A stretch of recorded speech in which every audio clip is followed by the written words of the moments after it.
नमस्कार. आपण डोंगी राईस सेंटरमध्ये आहोत कोणार्क नगरमध्ये. तर आज आपल्याकडे खूप छानसे बाबा आलेले आहेत आणि त्यांना थेरपी सेंटरमध्ये येऊन किती दिवस झाले, काय रिझल्ट मिळाला, हे आपण त्यांच्याकडूनच विचारणार आहोत त्यांनाच. तर सगळ्यात पहिले बाबा आपल्याकडे आहेत. तर बाबा नमस्कार. नमस्ते. मला तुमचं नाव सांगाल सगळ्यात पहिले. मी Shri T G Kadam sir, एक रिटायर मुख्याध्यापक आहे. या सेंटरमध्ये येऊन मला 6 महिने होत आलेले आहे. आणि माझ्या बाबतीत जर सांगायचं झालं तर तुम्ही कधीही ऐकलं नसेल असं एखाद्या व्यक्तीला आपण म्हणतो की ही व्यक्ती लाखात एक आहे. तसं मला जो आजार झालेला आहे तो मायथेनियस ग्राव्हिस हा लाखात एक असा आजार आहे की ज्या आजाराने पूर्ण नर्वस सिस्टीम बंद होते, घसा बंद होतो, जिभेची हालचाल बंद होते, श्वास घेणं कमी होतं, ऐकायला येत नाही आणि डोळ्यांना काही दिसत नाही. म्हणजे सगळे पाठ जे आहेत ते निकामी होत जातात.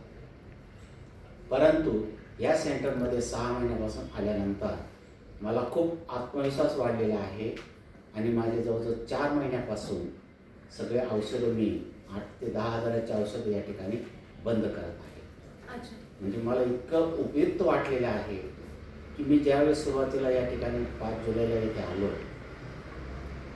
त्यावेळेस पावसाळा चालू होता आणि खाली जो एक स्टेप आहे, पायरी आहे, त्या पायरीने मला चढता येत नव्हतं. मी मागच्या बाजूला म्हणजे समोरच एक खांब राहायचा, त्या खांबाला आधार घेऊन मी चढत असेल तर त्या जिन्याजवळच एक स्टोर्स आहे.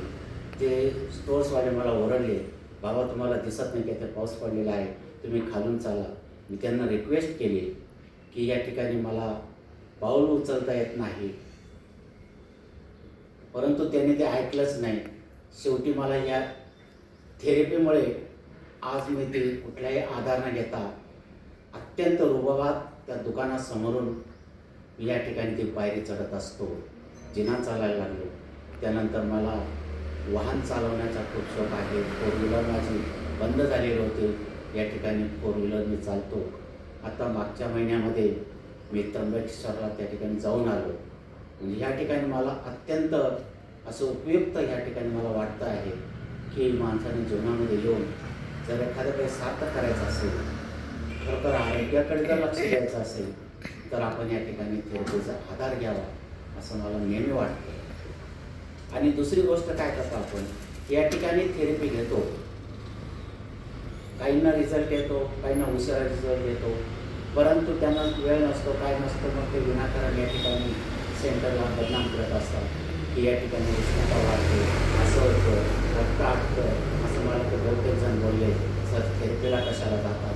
परंतु मला त्यांना एकच सांगायचं आहे की या ठिकाणी समजा एखाद्या मुलीचा बायोडेटा आहे आणि त्या ठिकाणी चांगले लिहिलेलं आहे, 100 एकर जमीन आहे, खूप श्रीमंत आहे, खूप सुंदर आहे, सगळ्या गोष्टी लिहिलेल्या आहेत, फक्त 19 वय आहे. आणि असं ह्या वधू बायोडेटामध्ये फक्त खाली एक ओळ जर लिहिली की मुलीला कॅन्सर आहे. आता मला सांगा, हा बायोडेटा वाचल्यानंतर कोणी येईल का या ठिकाणी? कोणी स्वीकारेल का हा बायोडेटा? तसं जर आपल्या सेंटरची विनाकारण जर बदनामी केली तर या ठिकाणी कोणी येईल का?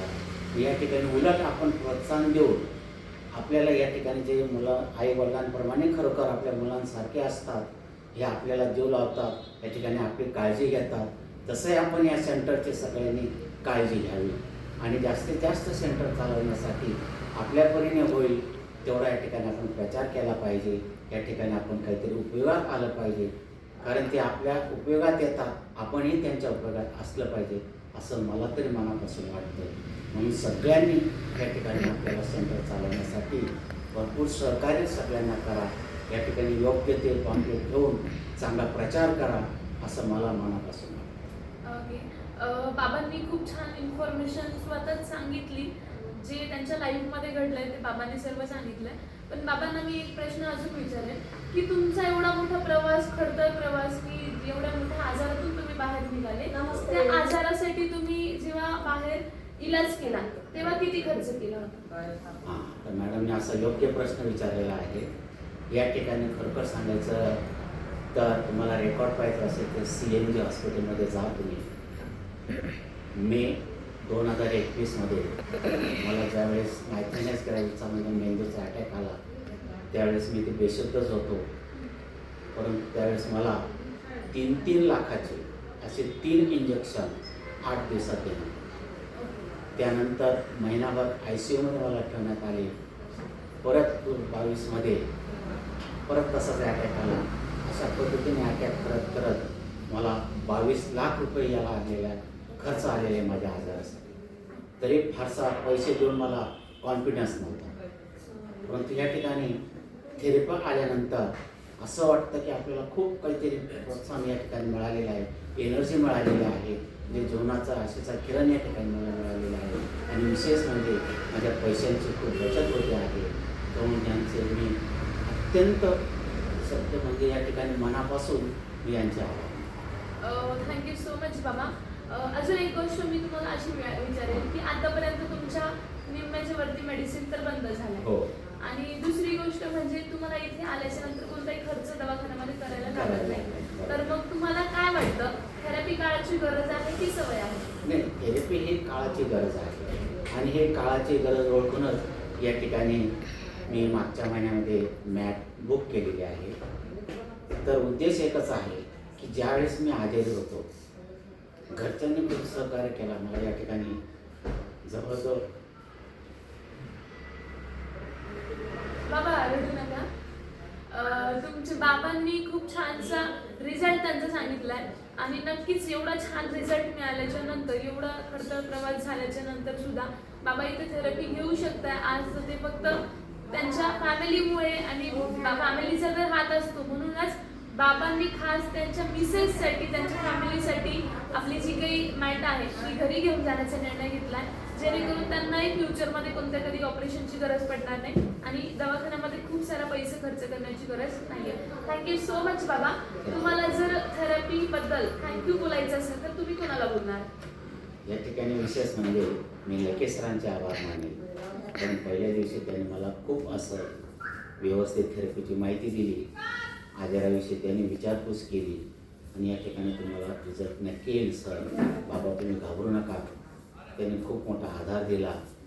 त्यानंतर या ठिकाणी निलेश सर ते वारंवार काळजी घेतात माझी, त्यांचे आभार मला मानावे वाटतात. त्या ठिकाणी तृप्ती मॅडम आहे, त्या तर दररोज विचारपूस करतात कशी तब्येत बाबा काय आहे. त्यानंतर सायली मॅडम, त्या सगळ्यांचे मी मनापासून आभार आहे.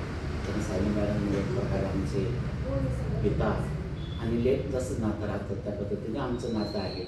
ते खूप आमची काळजी घेतात.